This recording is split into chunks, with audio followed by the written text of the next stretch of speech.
सतनाम। श्रील प्रभुपाद की जय। जय ओम विष्णुपाद परमहंस परिव्राजकाचार्य स्तोत्र सत श्री श्रीमद श्री भक्ति सिद्धांत सरस्वती गोस्वामी प्रभुपाद की जय। अनंत कोटि वैष्णव वृंद की जय। नामाचार्य श्री हरिदास ठाकुर की जय। प्रेम से कहो श्री कृष्ण चैतन्य प्रभु नित्यानंद, श्री अद्वैत गदाधर शिवासादि गौर भक्त वृंद। श्री श्री राधा कृष्ण गोप गोपीनाथ श्याम कुंड राधा कुंड गिरिराज गोवर्धन की जय। ब्रज भूमेश वृंदावन धाम की जय। श्री क्षेत्र जगन्नाथ पुरी धाम की जय। नवदीप मायापुर धाम की जय। गंगा माई यमुना माई की जय। विंध्य देवी श्रीमती तुलसी महारानी की जय। श्री श्री राधा रास बिहारी की जय। सीताराम लक्ष्मण हनुमान की जय। श्री श्री गौर निताय की जय। समवेत भक्तवृंद की जय। निताय गौरव प्रेमानंदे। All glories to assembled deities, Hare Krishna. All glories to assembled deities, Hare Krishna. All glories to assembled deities, Hare Krishna. All glories to Guru and Dharam, Shri Prabhupada ki jai.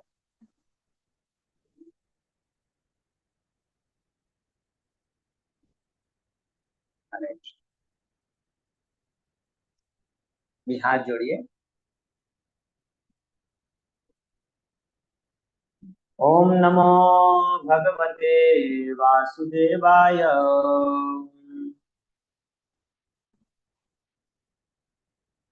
ओम नमो भगवते वासुदेवाय।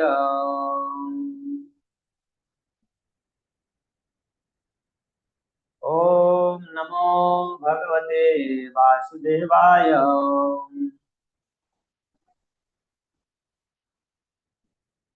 नारायणं नमस्कृत्यं नरं चैव नरोत्तमं, देवीं सरस्वतीं व्यासं ततो जयमुदीरये।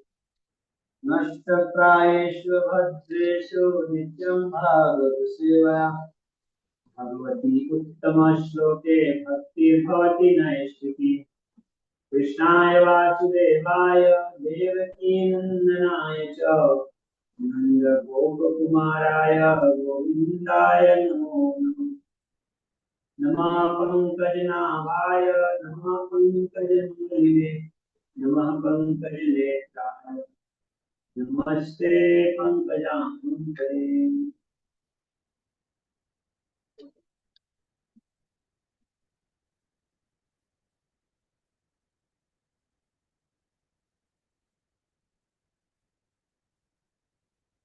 हरे कृष्ण। संध्याकालीन श्रीमद् भागवत कथा में आप सभी भक्तों का हार्दिक स्वागत। हम पढ़ रहे हैं श्रीमद् भागवतम प्रथम स्कंद 9वां अध्याय। अध्याय का नाम है भगवान श्री कृष्ण की उपस्थिति में भीष्मदेव का विजय। और श्लोक संख्या है 20।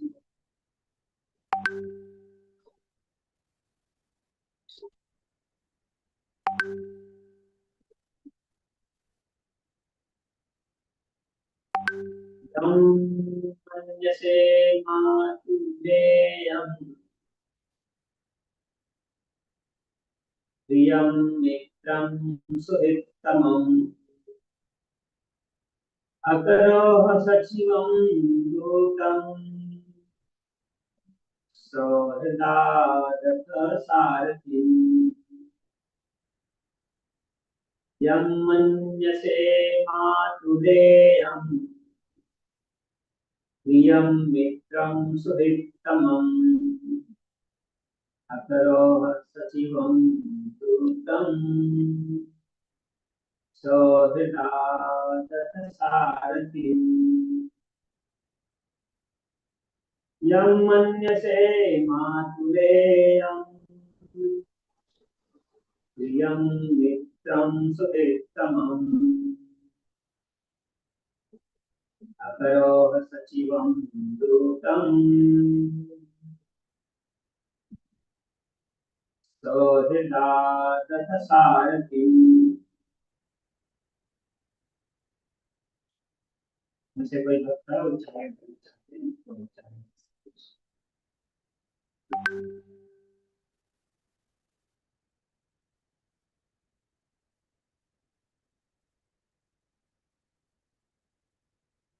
ठीक है तो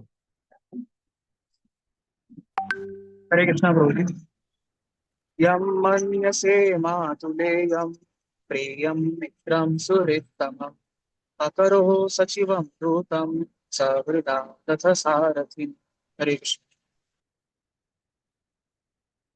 करना चाहते हैं।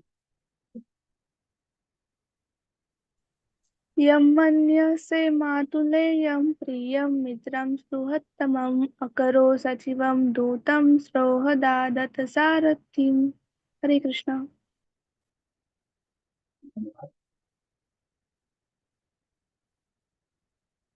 कोई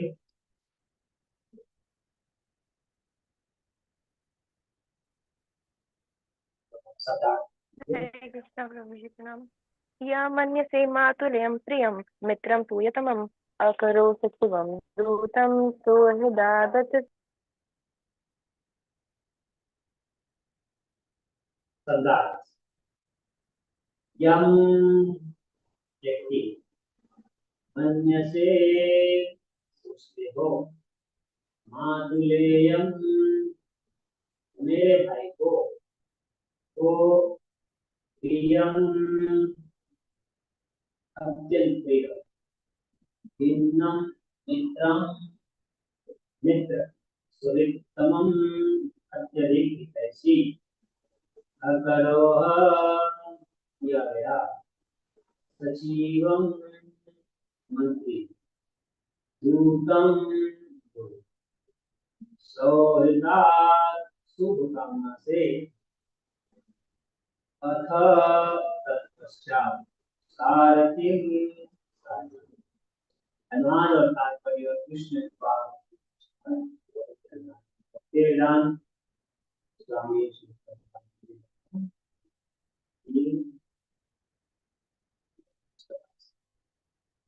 हे राजन तुमने अज्ञानवश ही जिस व्यक्ति को अपना मेरा भाई अपना अत्यंत प्रिय मित्र सुधैसी मंत्री दूत उपकारी इत्यादि माना है। वे स्वयं भगवान श्री कृष्ण ने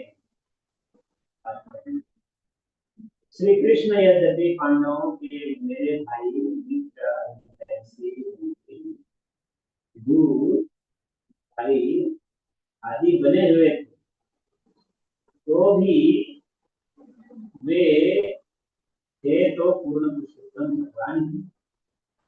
अपनी अहेतु की कृपावश तथा अपने अनन्य भक्तों पर कृपा दिखाने के लिए वे सभी प्रकार की सेवा करते हैं।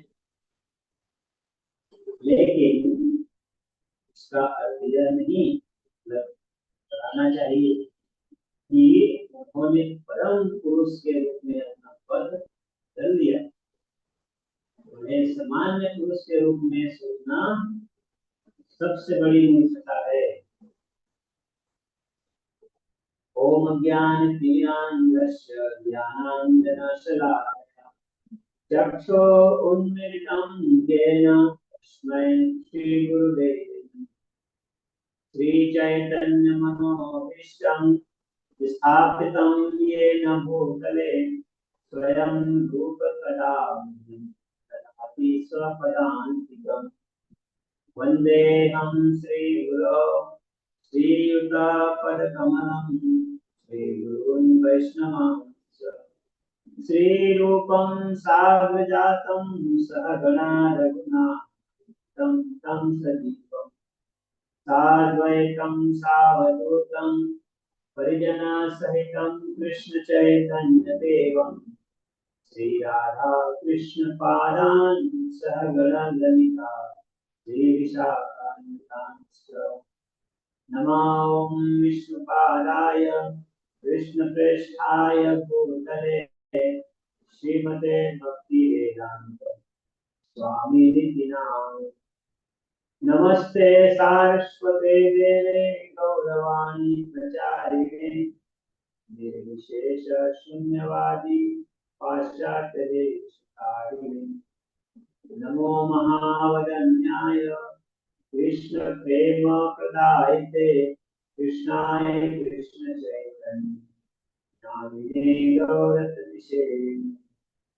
हे कृष्णा करुणा सिंधो दीनबंधो जगत्पते गोपेश गोपिका कांत राधा कांत नमस्ते। सप्त कांचन गौरांगी राधे वृंदावनेश्वरी वृषभानुसुते देवी प्रणमामि हरिप्रिये। वाञ्छाकल्पतरुभ्यश्च कृपा सिन्धुभ्य एव च पतितानां पावनेभ्यो वैष्णवेभ्यो नमो। जय श्री कृष्ण चैतन्य प्रभु नित्यानंद श्री अद्वैत गदाधर श्रीवासादि गौर भक्तवृंद। हरे कृष्णा कृष्ण कृष्णा हरे हरे हरे राम राम राम हरे हरे।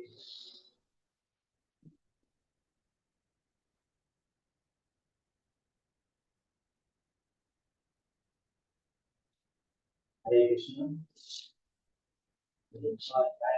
भगवान श्री कृष्ण के उपस्थिति में क्या नाम अध्याय चल रहा है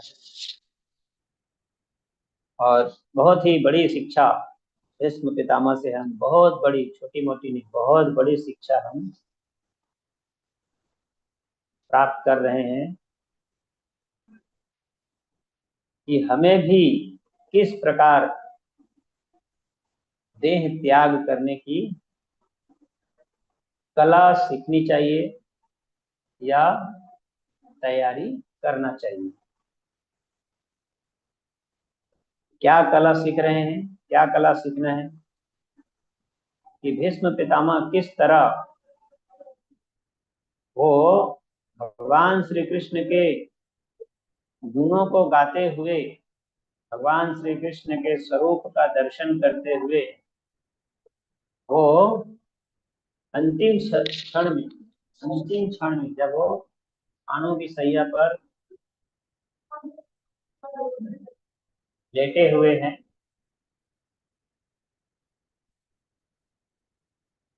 ये उपदेश भीष्म पितामह कोई बहुत ही आरामदायक कुर्सी में बैठकर या आरामदायक सोफा में बैठकर नहीं कह रहे हैं। बहुत ही पीड़ादायक स्थिति में बाणों की सैया पर लेटे हुए भीष्म पितामह ये उपदेश कर रहे हैं।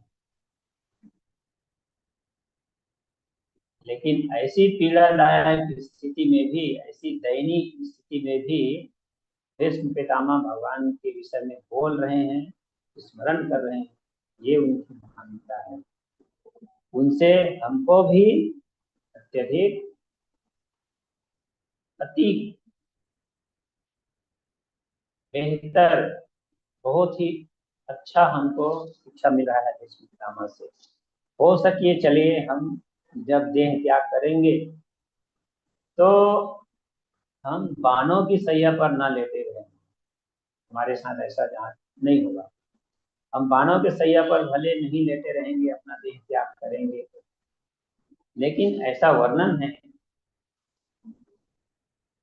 एक शरीर से आत्मा को निकलने के लिए, एक स्थूल शरीर से आत्मा को निकलने के लिए बहुत भयंकर पीड़ा का सामना करते हुए निकलना पड़ता है। बहुत भयंकर पीड़ा होता है, ऐसा शास्त्रों में वर्णन है, गरुड़ पुराण में वर्णन है कि एक बार जब शरीर से आत्मा निकलता है, स्थूल शरीर को छोड़ करके आत्मा जब जाता है तो जीव को कितना पीड़ा होता है उससे। तो गरुड़ पुराण में वर्णन है कि 40,000 बिच्छू 40,000 बिच्छू एक बार काटने से जो पीड़ा होता है वो व्यक्ति को शरीर के मृत्यु के समय आत्मा को निकलने में, मतलब देह को त्याग करने में पीड़ा होता है।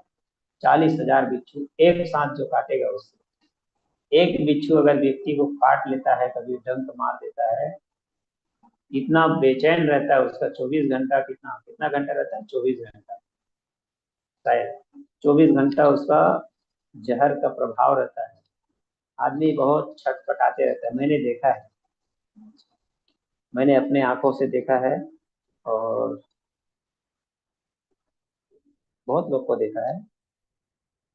बहुत छटपटाते हैं, एकदम बेचैनी लगता है, जलन जलन होता है, आदमी को खाने में ना खाने का मन करता है ना पीने का मन करता है, एकदम जलन होता है और बहुत ही बेचैन फीलिंग होता है, दर्द होता है वहां पर, जब तक उसका जहर का प्रभाव नहीं उतरता है। तो इस प्रकार से एक बिच्छू काटने से इतना पीड़ा हो रहा है, तो 40,000 बिच्छू डसने से, इस टाइम पे 40,000 बिच्छू नहीं डसेगा, एग्जाम्पल दिया जा रहा है, मरने के समय 40,000 बिच्छू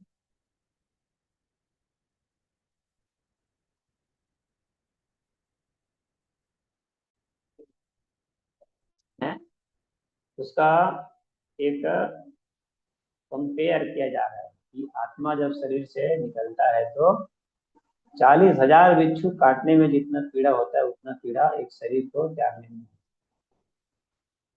तो हो सके हम भी उस टाइम पे, हम बाणों के सैया पे ना हो, लेकिन हम देह त्याग करते समय हमें ऐसी पीड़ा हो। तो अगर हम भक्तिमय जीवन में अपने जीवन की शुरुआत से, चाहे यंग एज में हो या बुढ़ापे में हो, बचपन में हो, किसी को सौभाग्यवश उनको बचपन से ही, जन्म से ही उनको भगवान के भक्ति करने का अवसर मिल जाता है, एक भक्त माता पिता के परिवार में उनका जन्म हो जाता है, बहुत बड़ा सौभाग्य है, जहाँ पर उनके माता पिता भी भगवान का नाम जप करने वाले, भगवान को मानने वाले, प्रेम करने वाले, घर में 2 टाइम प्रसाद जो भी बन रहा है भगवान को अर्पण हो रहा है, सारा आध्यात्मिक वातावरण। किसी को स्टूडेंट लाइफ में भगवान की भक्ति करने का अवसर मिल गया, किसी को बुढ़ापे में मिलता है, किसी को 50-60 साल उम्र में भक्ति करने का नेक चांस मिलता है, कोई उद्देश्य किया, कोई वैष्णव के संपर्क में आया तो उनको मिल जाता है। तो अलग अलग कंडीशन है सब, लेकिन कंडीशन कुछ भी हो, लेकिन ऐसी स्थिति में हम अभ्यास किए रहेंगे तो हम इस मृत्यु के क्षण में हम भगवान का स्वरूप पर हम ध्यान कर सकते हैं, भगवान की लीलाओं का चिंतन कर सकते हैं, भगवान का हम स्मरण कर सकते हैं। अगर अभ्यास करेंगे तो हमारे लिए बहुत बड़ी शिक्षा है। और भीष्म पितामह को कोई अभ्यास करने की आवश्यकता नहीं है, वो तो भगवान की भक्तों की लीला है, वो भगवान कृष्ण की योजना है कि उनको बाणों की सैया पर लेटना पड़ा, न पीड़ा सहना पड़ा, क्योंकि वो तो ऑलरेडी भगवान कृष्ण की वो प्रेमी भक्त है, भगवान से अधिक प्रेम करने वाले, नेचुरल भक्ति है उनका। और भीष्म पितामह 12 महाजनों में से एक महाजन है, लेकिन इस समय उनकी स्थिति ऐसी आई है तो भगवान कृष्ण की योजना है। मैं कहीं एक बार सुना था,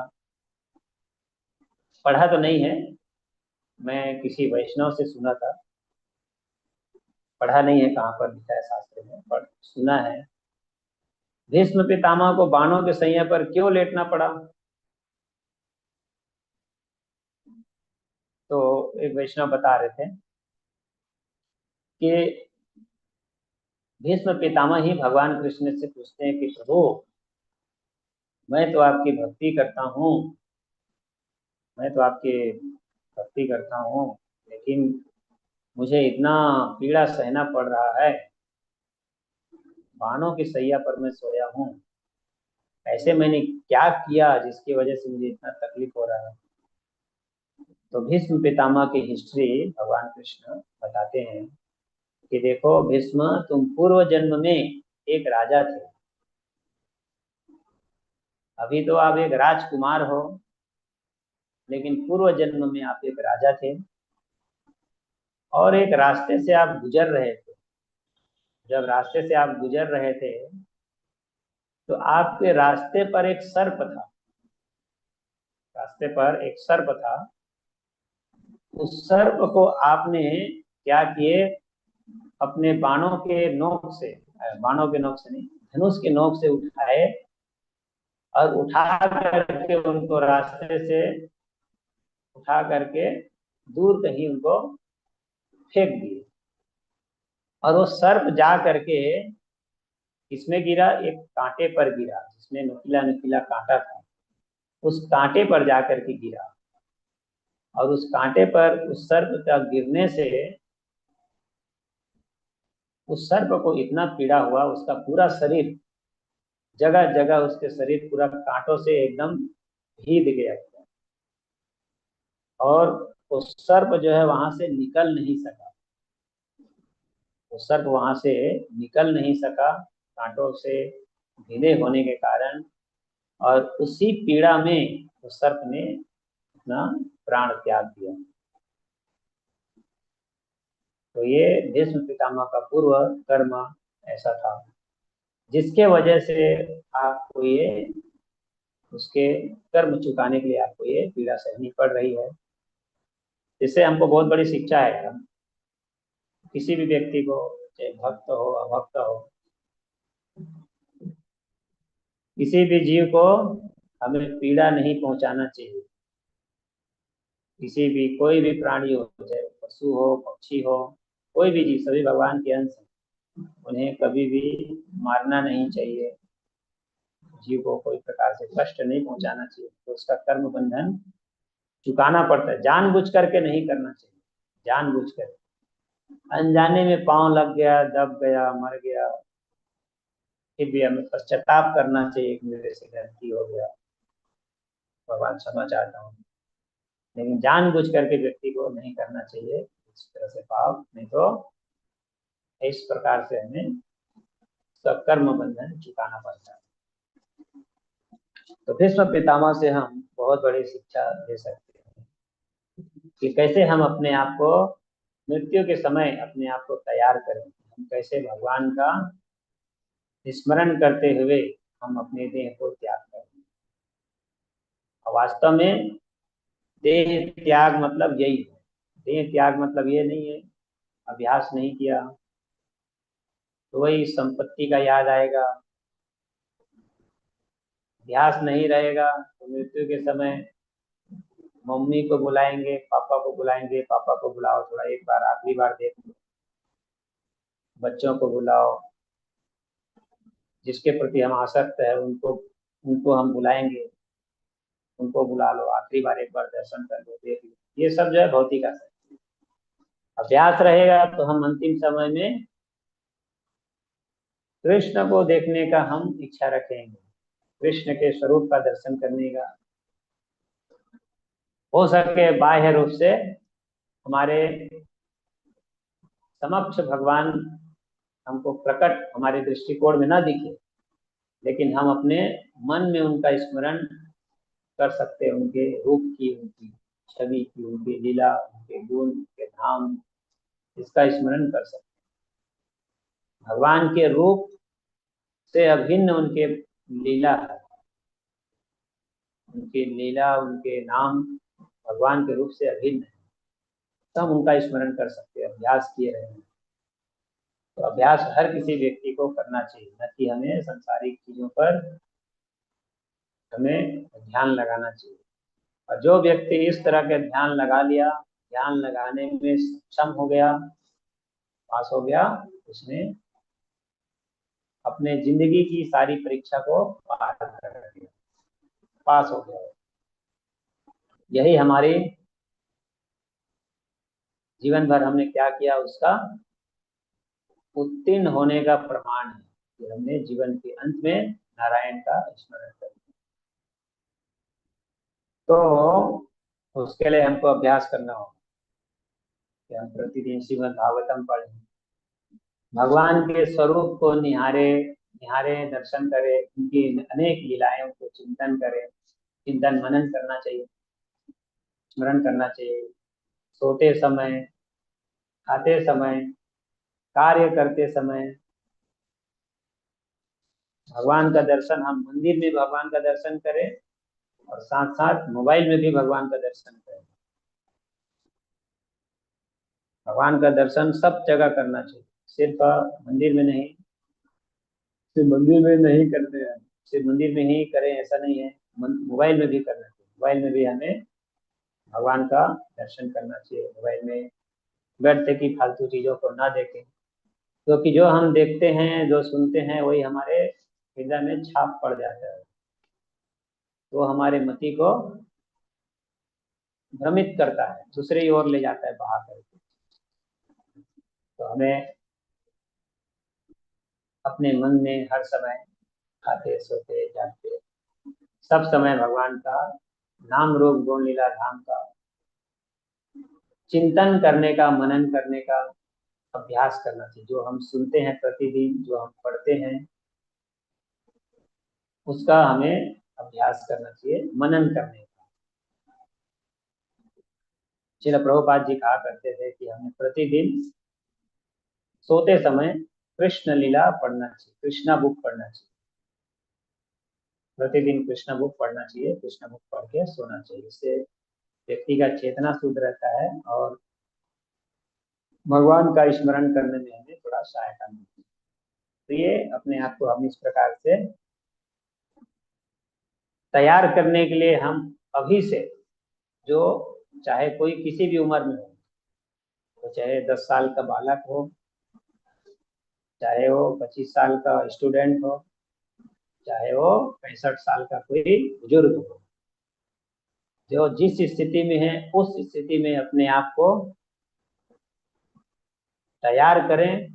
अंतिम समय में हमें क्या स्मरण करना है, इसके लिए किनका स्मरण करना है, वो अपने आप को तैयारी में लग जाना चाहिए। क्योंकि शरीर जो है कभी भी जा सकता है। 25 साल का जो जिसका उम्र है, वो जरूरी नहीं है 65 साल तक जिंदा रहेगा, कोई उसका फिक्स नहीं है।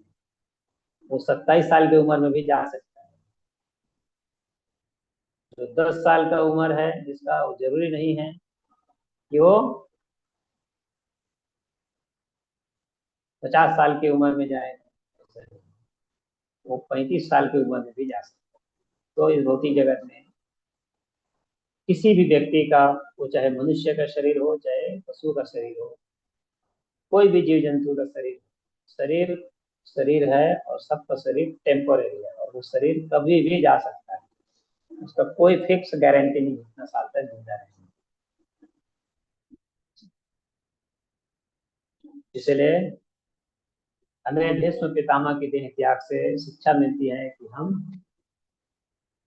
सदैव अटेंशन रहें और भगवान के नाम रूप गुण लीला धाम का स्मरण करते हुए अपने आप को तैयार करें अंतिम समय में किस प्रकार हम देह को त्याग करें। तो इस श्लोक में भीष्म पितामह बोल रहे हैं कि युधिष्ठिर, जिसको आप अपना मित्र मान रहे हो, जिसको अपना ममेरा भाई मान रहे हो, हितैषी मान रहे हो, अपना दूत मान रहे हो, हाँ, अपना मित्र मान रहे हो, वो साक्षात भगवान कृष्ण है, वो साक्षात भगवान है। आप सिर्फ उनको अपना मित्र ही न मानो, हो सके वो अपने हेतु की कृपावश तुम सबके प्रति अत्यंत प्रेम करने के कारण पांचों पांडव सहित, माता कुंती सहित आप सबकी भक्ति से अत्यंत प्रसन्न होकर, आपके भक्ति से प्रभावित होकर, आप लोगों ने इतना स्नेह करते हो, इससे प्रभावित होकर के वो आप सबके बीच में रह रहा है और ऐसे कार्य कर रहा है जैसे वो सामान्य व्यक्ति हो। हम उनको अब अपना सोच रहे, हम मेरा भाई है। अर्जुन सोच रहा है मेरा मित्र है। कभी हम उनके साथ मित्रवत व्यवहार कर रहे हैं, हम उनको अपना मेरा भाई मान रहे हैं। कभी उनको हम दूत समझ करके, कभी भगवान जो है दूत समझ के उनकी ओर से उनका संदेश लेकर के जा रहे हैं, उनके लिए कुछ मैसेज लेके जा रहे हैं राज्यसभा में धृतराष्ट्र के भाई 5 गांव दे दो, पूरा राज्य का भोग आप लोग करो, इन लोग को जीवन यापन करने के लिए 5 गांव दे दो, ये लोग भी अपने से जीवन चलाएंगे।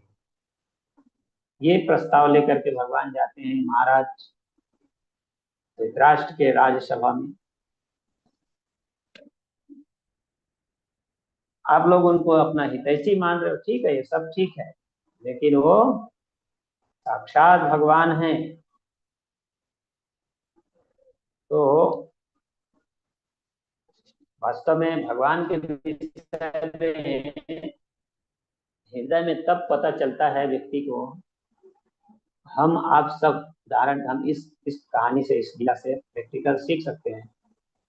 हम आप सब, हम मैं भी, इसके पहले जब हम भक्ति मार्ग में नहीं आए तब भी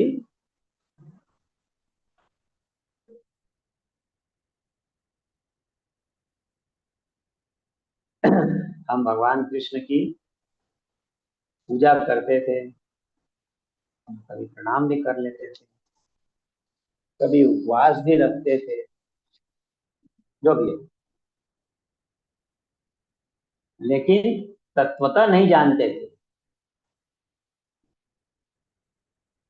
जिस कोई आप में से जो इतने भी इस जूम में जो भक्त लोग जुड़ करके सुन रहे हैं, उनमें से जो भक्त लोग हैं, कोई 2 साल से होंगे, कोई 5 साल से जुड़े होंगे, कोई 3 साल से, कोई 6 महीने, कोई 1 महीने, जो भी। तो पहले भी हम जब भक्ति मार्ग में नहीं आए थे, कोई वैष्णव हमको नहीं मिला था बताने वाले, तब भी हम भगवान कृष्ण को मानते रहेंगे, मानते थे, उनकी पूजा करते थे, प्रणाम भी करते थे, लेकिन हम भगवान कृष्ण को तत्वतः नहीं जानते। तत्वतः जैसा वो है वैसा नहीं जानते। तो हम तत्वतः कैसे जाने? जब हमने किसी गुरु को, वैष्णव को हमने अपने जीवन में स्वीकार किया, उनके मार्गदर्शन में हम नम्रता पूर्वक बैठ करके उनसे सुनना सीखे, शास्त्र का अध्ययन करना सीखे, भक्तों के संग में आना सीखे, तो तत्वतः ज्ञान जो है, तत्वतः जो ज्ञान है, जीव के हृदय में गुरु के माध्यम से निरूपण होता है। किसी भी व्यक्ति को भगवान के विषय में थोड़ा थोड़ा ऊपरी ऊपरी ज्ञान हो सकता है, और होता ही है। भारतवर्ष में जन्मे हैं तो भारतवर्ष की ये महानता है, भारतवर्ष की ये विशेषता है कि हर कोई व्यक्ति थोड़ा बहुत धार्मिक तो है ही है। लेकिन प्रश्न ये है तत्वतः ज्ञान का। जो तत्वतः ज्ञान है वो भगवान के जो शुद्ध भक्त हैं, प्रतिनिधि हैं, श्रील प्रभुपाद जी हैं, उनके प्रतिनिधि हैं गुरुजन, और जो उनको पालन करते हैं, ऐसे गुरुजन वैष्णव की कृपा से ही किसी भी जीव के हृदय में भगवान की जो तत्वतः ज्ञान है वो निरूपण होता है, उनके हृदय में उदित होता है, प्रकट होता है। तो हम अनुभव कर सकते हैं भगवान कृष्ण के प्रति अपना, पहले भक्ति में आने से पहले अपना हमारा कैसा प्रेम था, और भक्ति में आने के बाद कैसा प्रेम, जरूर कुछ तो परिवर्तन आता होगा। अब हम भगवान कृष्ण को बहुत थोड़ा बहुत हम अच्छे से थोड़ा जानते हैं, उनकी लीला सुन करके कि कृष्ण ही भगवान है। पहले हम सब भगवान है सोचते थे, पहले सब भगवान है, लेकिन अब हम भक्ति में आए, हमको गुरु ने सिखाए, तत्वता ज्ञान हमारे हृदय में प्रकट किए, तो अब हम क्या सीखे, कृष्ण ही भगवान है, ये सीख गए। तो कृष्ण ही भगवान है जान गए, तो हम भगवान से और अधिक प्रेम करने लग गए।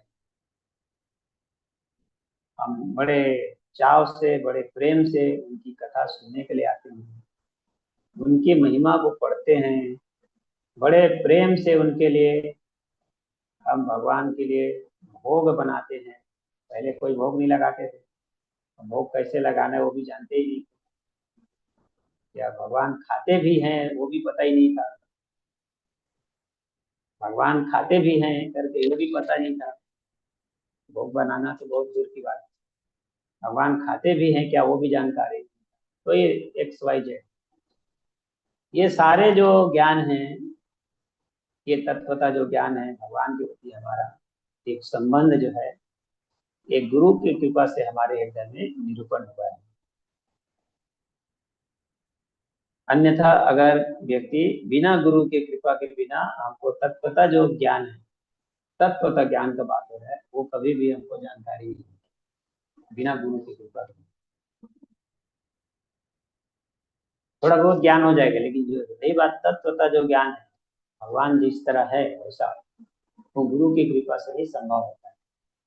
तो यहाँ पर भीष्म पितामह बता रहे हैं, पांडव लोग उनको जानते थे कि कृष्ण भगवान है, वो लोग जानते थे, उनसे प्रेम करते थे, उनसे नेचुरल प्रेम था कृष्ण का, कृष्ण के प्रति। लेकिन भीष्म पितामह उनके माध्यम से उनको भी तो शिक्षा दे रहे हैं, लेकिन साथ साथ अधिक हमको ज्यादा शिक्षा दे रहे हैं। जब तक कोई भगवान के प्रमाणिक प्रतिनिधि के द्वारा उनके कान में डाला नहीं जाएगा ये दिव्य ज्ञान, तब तक भगवान की मधुरता का जो आस्वादन कोई व्यक्ति कर नहीं सकता है। तो भीष्म पितामह यहाँ पर बता रहे हैं कि जिसको तुम मित्र मानते हो, सुहृद मानते हो, अपना मेरा भाई मान रहे हो, वो कोई सामान्य व्यक्ति नहीं। हालांकि वो हम जैसे लोगों के बीच में एक सामान्य मनुष्य की तरह वो विचरण कर रहे हैं, लेकिन वो है साक्षात पूर्ण पुरुषोत्तम भगवान। तुम इनकी किसी भी प्रकार से अवज्ञा ना करो, वो जो बोल रहे हैं उसको पालन करो। और भगवान बिल्कुल बिके हुए थे, भगवान भी जो है ना प्रेम में बिक जाते हैं। तो उसे भगवान जिस तरह अपने भक्त, जैसे भक्त लोग भगवान को अधिक प्रेम करते हैं, उसी तरह भगवान भी अपने भक्तों को बहुत प्रेम करते हैं, और इतना प्रेम करते हैं कि भूल जाते हैं कि मैं भगवान हूँ। इतना प्रेम में डूब जाते हैं, इतने प्रेम में अपनी स्थिति भूल जाते हैं कि मैं भगवान हूँ। इस तरह से भगवान अटूट प्रेम करते हैं अपने भक्तों से।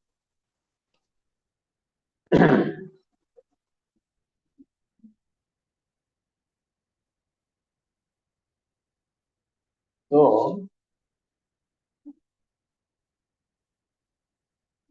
जैसे प्रेमवश इस भौतिक संसार में, लेकिन फिर भी भगवान बिक जाते हैं, उनकी अनेक प्रकार की सेवाएं करने लगते हैं, लेकिन उनकी स्थिति वैसा के वैसा ही रहते हैं। भगवान अपने पद से कभी भी नीचे नहीं गिरते हैं, उनका स्थिति वैसे ही रहते हैं। वो तो उनकी महानता है, उनकी दयन है, तो की कृपा है कि अपने भक्तों की इस प्रकार से सेवा में लग जाते हैं। उदाहरण से उन्होंने प्रेमवश अर्जुन के रथ हाँकने लग गए, उनके सारथी बन गए। प्रेमवश अर्जुन के सारथी बन गए, तुम वहां जाके युद्ध करना, अस्त्र शस्त्र चलाना, और मैं तुम्हारे घोड़े का तुम्हारे रथ को मैं संभाल के रखूंगा, रथ चलाऊंगा, रथ का मैं सारथी बनूंगा। ये भगवान ने स्वेच्छा से स्वीकार कर लिया, अर्जुन की सारी बागडोर संभाल ली। लेकिन इस भौतिक जगत में अगर किसी व्यक्ति को बोलो, किसी सेठ व्यक्ति को बोलो, जैसे किसी भी बहुत अमीर आदमी को बोलो, बहुत अमीर व्यक्ति है, अरबपति है, करोड़पति है, उनको अगर उनके नौकर बोलेगा, सेठ जी आज मेरा तबीयत सही नहीं है, आप मेरा जूता जो है थोड़ा पॉलिश करवा के ले आओगे क्या? तो सेठ जाएगा नहीं, बल्कि उसको नौकरी से निकाल देगा। तुमको शिष्टाचार नहीं है, बेवकूफ कहीं का। सेठ को इस तरह से बोलता है, तुमको नॉलेज नहीं है, तुमको शिष्टाचार नहीं है, इससे क्या बात करना चाहिए। लेकिन सेठ इतना कर सकता है, जरूर सेठ इतना कर सकता है, अगर उस नौकर से अधिक लगाव रखते हैं, अनेक वर्षों से उसके यहाँ काम कर रहा है, तो इतना कर सकता है, किसी दूसरे नौकर को भेज करके उसका जूता पॉलिश करवा सकता है। इसका थोड़ा जूता जो है पॉलिश करवा देना, आज वो बीमार है नहीं जा पा रहा है, लेकिन खुद नहीं जाएगा वो। समझ रहे हैं? ये स्थिति है भौतिक जगत में और आध्यात्मिक जगत में, यही अंतर है। तो भगवान कृष्ण के द्वारा अर्जुन का सारथी बनना ये भौतिक जगत की लीला नहीं है, वो आध्यात्मिक जगत की लीला है। आध्यात्मिक जगत में प्रेम का आदान प्रदान ऐसा ही होता है। भगवान अपने भक्तों के साथ में इस प्रकार से प्रेम का आदान प्रदान करते हैं। उदाहरण के लिए हम भगवान कृष्ण के बचपन की लीला देखेंगे। एक बार नंद बाबा एक बार कृष्ण को बोले, कृष्ण बड़े बहुत ही छोटे थे, लगभग साल 1.5 साल के रहे होंगे, 1.5 साल, ठुमक के चल पा रहे थे बस। तो नंद बाबा ने बोले कि बेटा कृष्णा, मुझे बाहर जाना है, आप जो है मेरा खड़ाऊ पादुका लेकर के आओ, पादुका लेकर के आओ। उनको बोले, उनको ये नहीं बोले कि आप सिर पे उठा के लेके आना, नहीं बोले, उनको बस पादुका लेकर के आओ। प्रेमवश बोले थे, कोई कोई अपने छोटे बच्चे को बोल देते हैं जाओ थोड़ा वो किताब को उठा के लेके आओ, तो वैसे पुत्र स्नेह में वात्सल्यवश उनको बोले कि जाओ मेरा पादुका लेकर के आओ कृष्णा। तो कृष्ण गए बड़े प्रेमवश, और भगवान की ऐसी लीला उठा नहीं पा रहे थे, बड़े मुश्किल से वो पादुका को उठाए, और उठा करके हाथ में पकड़ के लाए नहीं, बल्कि उसको सिर के ऊपर अपने उठा करके लेकर के आए। ये है भगवान का अपने भक्तों से प्रेम।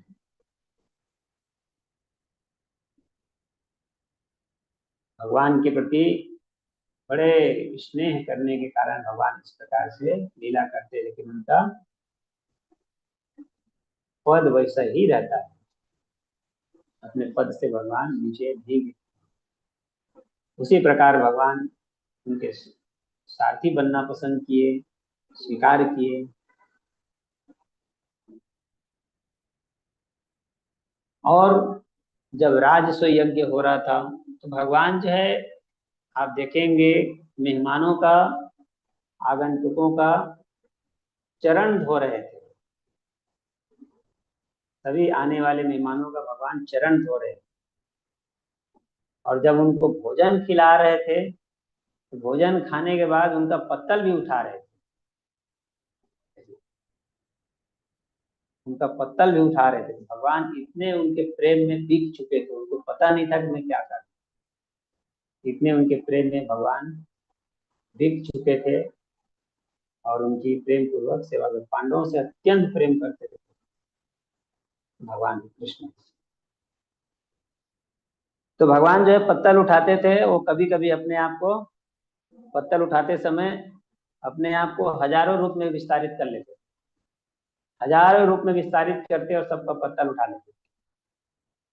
और इतने सारे मेहमान आ रहे थे, अपने आप को हजारों रूप में विस्तारित कर लेते थे और सबका चरण होते थे। ये उनकी अहेतु की कृपा है अपने भक्तों के प्रति। तो भगवान भी अपने भक्तों के प्रेम में बिक जाते हैं।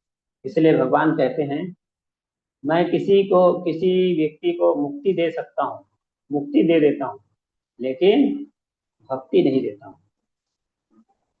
मैं मुक्ति प्रदान कर सकता हूँ लेकिन भक्ति प्रदान नहीं करता हूँ। क्यों नहीं करता हूँ? क्योंकि जिसको मैं भक्ति प्रदान करता हूँ उसके वश में मुझे होना पड़ता है, मुझे उनकी सेवा करना पड़ता है।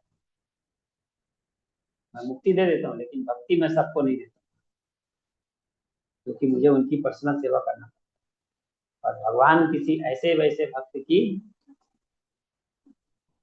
सेवा करना स्वीकार नहीं करेगा। जो उनके अनन्य, बहुत ही शुद्ध भक्त है, अनन्य भक्त है, नंद बाबा, मियां यशोदा, अर्जुन, माता कुंती, युधिष्ठिर, पांडवजन, इस तरह से। तो इस प्रकार से भगवान कृष्ण की ये बहुत महिमामय लीला है। भगवान की अपने भक्तों के प्रति कृपा है कि वो इस प्रकार से सेवा स्वीकार करना चाहते हैं। तो भीष्म पितामह उनको ये साक्षात्कार दिला रहे हैं कि जिनको तुम अपना रिश्तेदार मान रहे हो, मित्र, सखा, अपना मेरा भाई मान रहे हो, वो सामान्य व्यक्ति नहीं, वो साक्षात भगवान हैं। ये उनसे शिक्षा दे रहे हैं। तो इस प्रकार से भगवान कृष्ण की लीला है, भगवान की लीला है। और भगवान अपने भक्तों की इतनी मिनियल सर्विस करने के बाद भी जो है अपने उस पद से नीचे नहीं गिरते।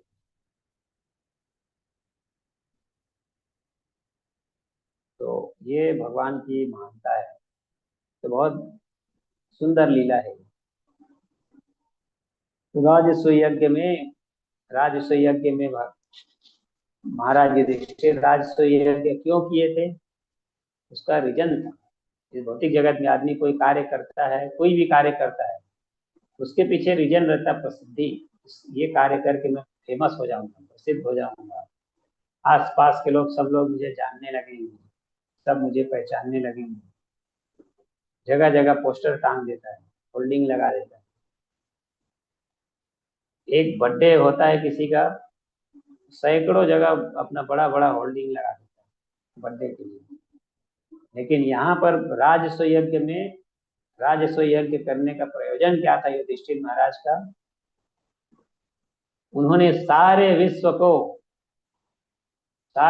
के लोगों को उन्होंने निमंत्रण दिए थे, इनवाइट किए थे और आए भी थे। और योजना क्या था वहां? यहाँ भगवान कृष्ण की अग्र पूजा की जाएगी और सारे ब्रह्मांड के लोग, सारे विश्व के लोग यह जान जाए कि कृष्ण ही पूर्ण पुरुषोत्तम भगवान हैं और उनकी पूजा करने से सबकी पूजा हो जाती है।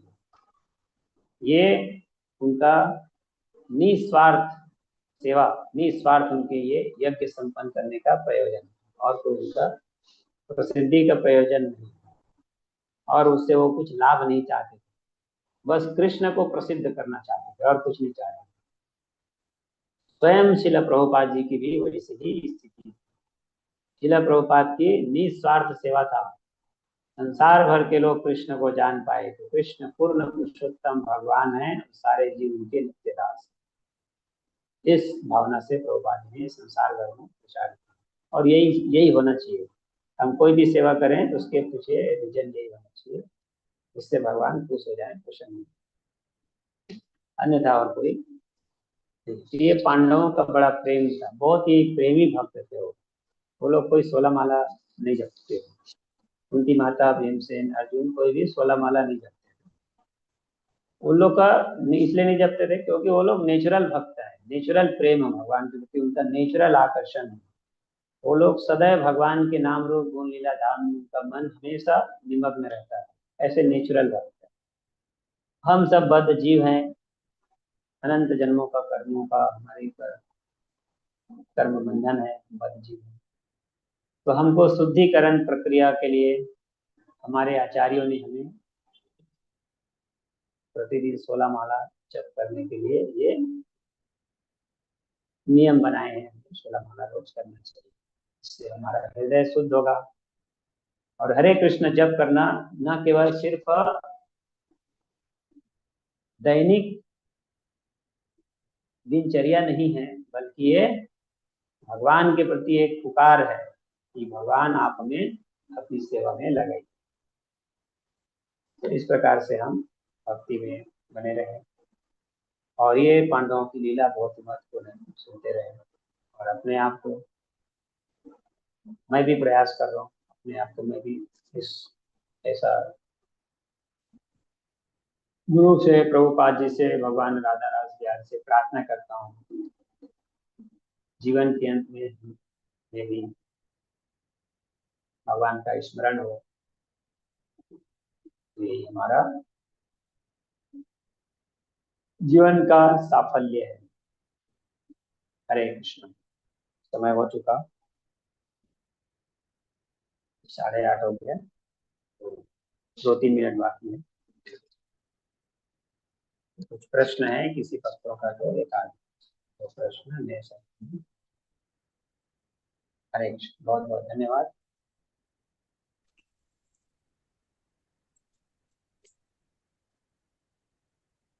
हरे कृष्णा प्रभु जी, सादर प्रणाम।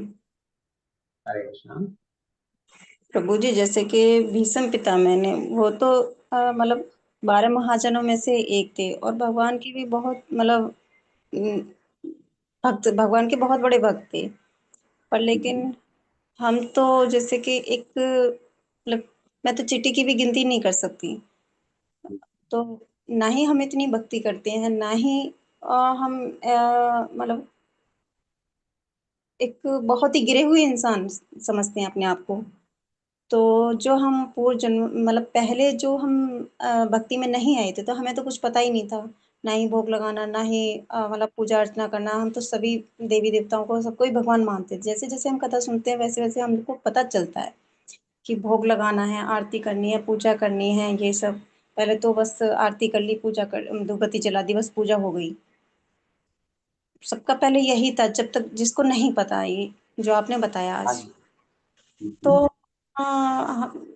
प्रभु जी, जान के तो जैसे कि बहुत सारी चीटियां होती हैं, जान के तो हम जैसे कोई गलती करते नहीं है, और अनजाने में हमसे मतलब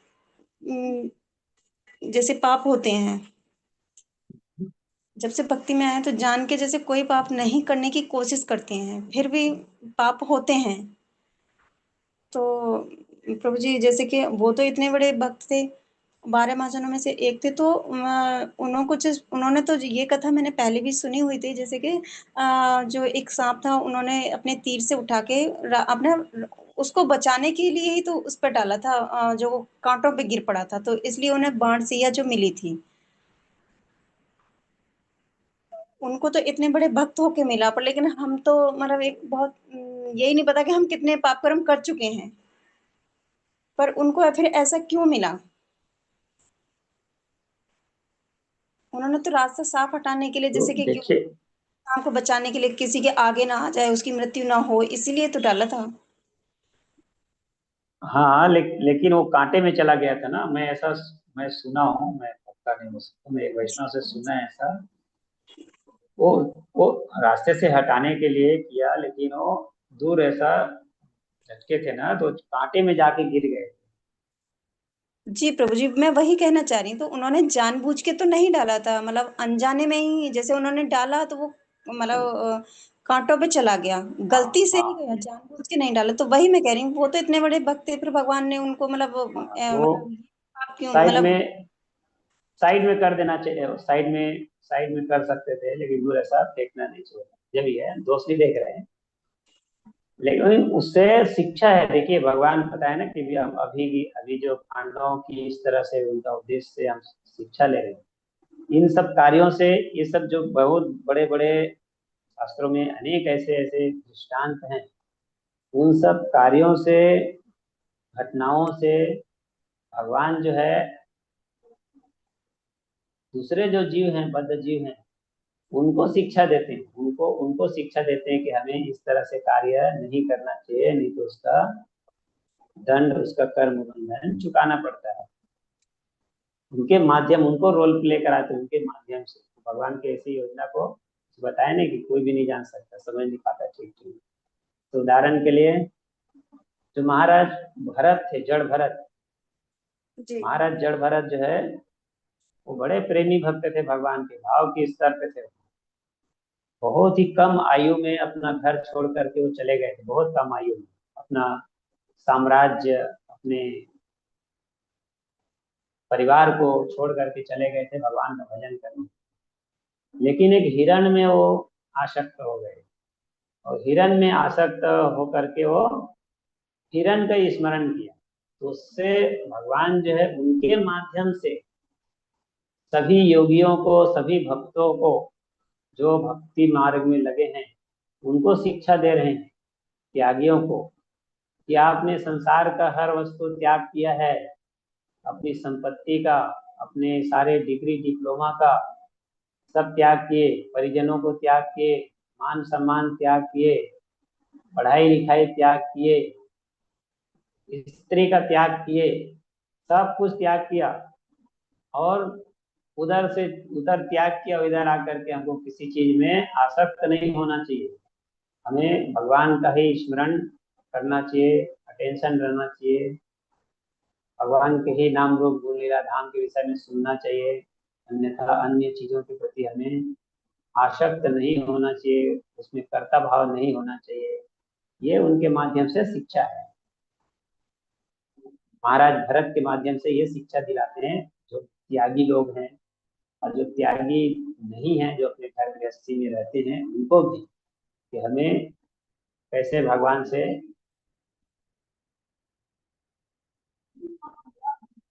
भगवान का हमें स्मरण करना चाहिए।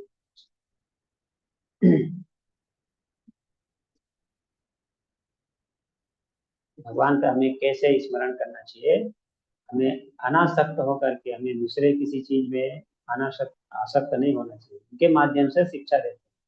तो इसी प्रकार इसमें भी भगवान की कुछ ऐसी विशेष विशेष योजना है कि हमें किसी दूसरे जीव को नहीं मारना चाहिए, कष्ट नहीं देना चाहिए, जाने में भी अनजाने में भी।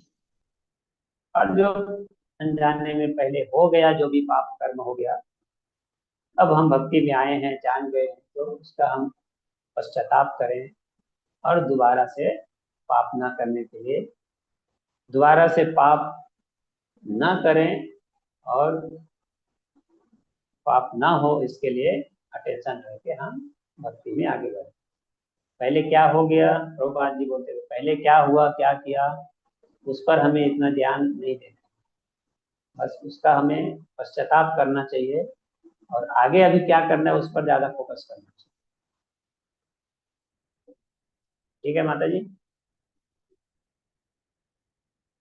ठीक है। हरे कृष्णा प्रभु जी। प्रभु जी एक क्वेश्चन और है मेरा, कि जैसे कि हम जब भक्ति में आते हैं तो मतलब माला जैसे कि मतलब टाइम से उठ भी जाते हैं, माला भी टाइम से हो जाती है, सब कुछ मतलब ठीक सा लगता है। कुछ टाइम बाद कभी कभार या कभी भी ऐसा होता है बीच में, मतलब भक्ति डगमगा सी जाती है, जैसे कि टाइम से नहीं उठा जा रहा। प्रभु जी मुझे 2 महीने हो गए, मैं इतनी कोशिश करती हूँ पर लेकिन मतलब जल्दी नहीं उठ पाती हूँ, मतलब वही कितनी कोशिश करके भी वही शाम को हो पाती हैं, सुबह नहीं हो पाती। तो क्या ये हमारे जैसे कि पाप कर्म बढ़ते हैं, या हमारे मतलब क्या होता है जो हम कोशिश करके भी नहीं कर पाते हैं? नहीं नहीं, पाप कर्म नहीं है। अभी आप लोग देखिए, आपको कितने साल हो गया भक्ति में? प्रभु जी मुझे तो 10-11 साल हो गए, पर लेकिन मुझे जैसे कि सिर्फ इतना पता था कि मतलब हरी माला जाप करनी है, माला जाप करती थी 16 माला, पर लेकिन ये नहीं पता ठीक था है। कि जैसे क्लास वगैरह ये सब सुनना, ये सब कुछ नहीं था मुझे। जैसे जैसे मैंने 2 साल से ये मतलब कथा सुनी है, आपकी भागवतम क्लास जो ये लेती हूँ ऑनलाइन क्लास, तो तब से मतलब थोड़ी जानकारी सब कुछ पता चलती जा रही है जैसे जैसे। उससे पहले मुझे सिर्फ ये था कि मतलब 16 माला जाप करनी है, बाकी मुझे कभी मंदिर वगैरह जाना नहीं था। अभी मंदिर तो मुझे अभी भी जाना नहीं होता, मुझे घर की समस्या मतलब कोई मतलब जाने नहीं देते, तो ये है इसलिए। ठीक है, कोई बात नहीं। अभी देखिए क्या होता है कि आप भगवान का नाम रोज जप कर रहे हो, वो बहुत बड़ी बात है। आप सुबह सुबह नहीं कर पाते हो, कर पाते हो, कोई बात नहीं। आप नाम जप कर रहे हो, बहुत बड़ी बात है। आप इतना प्रयास करना चाहिए, क्योंकि सबकी स्थिति अलग अलग है। अभी हम बोल रहे हैं जरूर, लेकिन हर भक्तों का, जो भी घर गृहस्थ जीवन में रहते हैं, हर एक भक्तों का अलग अलग कंडीशन, अलग अलग समस्या है। और उनको और भी बहुत सारे, भक्ति के अलावा उनको और भी बहुत सारे उनके कार्य हैं। जैसे कोई गृहस्थ है, उनके घर में छोटे छोटे बच्चे हैं। अब बच्चे लोग को सुबह सुबह उठ गए तो उनको नहलाना धुलाना, खिला पिला करके उनको स्कूल भेजना, रेडी करना। तो इस टाइम पे दिमाग में वो चलते रहता है, उनको भी करना है, इनको भी करना है। तो कभी कभी क्या है, दोनों को बैलेंस नहीं होता है। तो पहले वो कर लिया, उसके बाद फिर अपना समय निकाल के जब कर लो, अच्छा है। लेकिन जिसको कोई कुछ काम नहीं है, मतलब कोई ऐसा जिम्मेदारी नहीं है घर में, तो प्रयास करना चाहिए सुबह उठ जाए, अच्छा रहता है। फिर दिन भर का ये फुर्सत, सुबह उठ जाए, उठ करके जो भी माला अपना ज्यादा से ज्यादा जप कर लेना चाहिए। अगर समय सुबह एडजस्ट नहीं हो पा रहा है तो दिन में कभी भी आप कर सकते हो, दोपहर को, शाम को। उससे उससे ऐसा नहीं है कि आपका कोई पाप है इसके लिए नहीं कर पा रहे, ऐसा नहीं। आप जो कर रहे हैं वो बहुत बड़ी बात है, तो आप ऐसा कंटिन्यू करते रहो। ठीक है माता। जी प्रभु जी, धन्यवाद प्रभु जी, बहुत बहुत धन्यवाद आपका। हरे कृष्ण प्रभु हरे जी। हरे कृष्ण। और भक्तों के सर में आते रहे, आपके जो शिक्षा गुरु है उनसे कभी मिल करके चर्चा कर सकते हो और उनसे अच्छे से सलाह ले सकते हो। जी प्रभु जी, भक्तों के साथ में तो रहती हूँ पर छुप छुप के रहती हूँ बस। हाँ ठीक है, कोई आपके घर में और कोई भक्त लोग नहीं है? नहीं प्रभु जी। ठीक है, कोई बात नहीं। छुप छुप के रहने की आवश्यकता नहीं है, नाम ही तो जब करते हो, और क्या गलत जी प्रभु जी, भगवान नाम का। जप करती हूँ लेकिन संग नहीं पसंद ना। हाँ, तो कुछ कुछ लोगों को ये सब पसंद नहीं रहता है, भक्ति करने को। सब डिफरेंट डिफरेंट के प्रकार के लोग हैं, सबको भगवान में आस्था नहीं रहता है। तो भौतिक जगत में सुर और असुर दो प्रकार के लोग रहते हैं। असुर लोग अक्सर देवताओं के भक्तों के विरोधी होते हैं।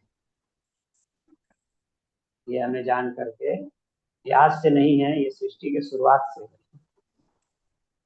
तो फिर भी हमें ये निकेन, जैसे भी हम भगवान का नाम ले रहे हैं तो अति उत्तम है, और लेते हैं। ठीक है भैया। जी प्रभु जी, धन्यवाद प्रभु जी। और किसी का कोई प्रश्न है? एक प्रश्न और ले सकते हैं, एक आध है तो और ले सकते हैं।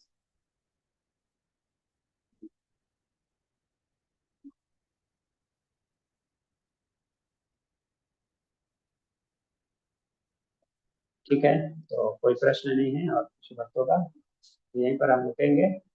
बहुत बहुत धन्यवाद कि आप लोग अपना बहुत ही बहुमूल्य समय निकाल करके श्रीमद् भागवत सुनने में अपना समय को लगा रहे हैं। इस तरह से लगाए रहें, और इस तरह भागवत के प्रति आपकी प्रीति आपको जीवन के अंत में भगवान का स्मरण दिलाने में आपको सहयोग करेगा। बहुत बहुत धन्यवाद। हरे कृष्णा कृष्ण कृष्ण हरे हरे, हरे राम राम राम हरे हरे। राधा रास बिहारी की जय, शिव प्रभुपाद की जय, गौर प्रेमानंदी।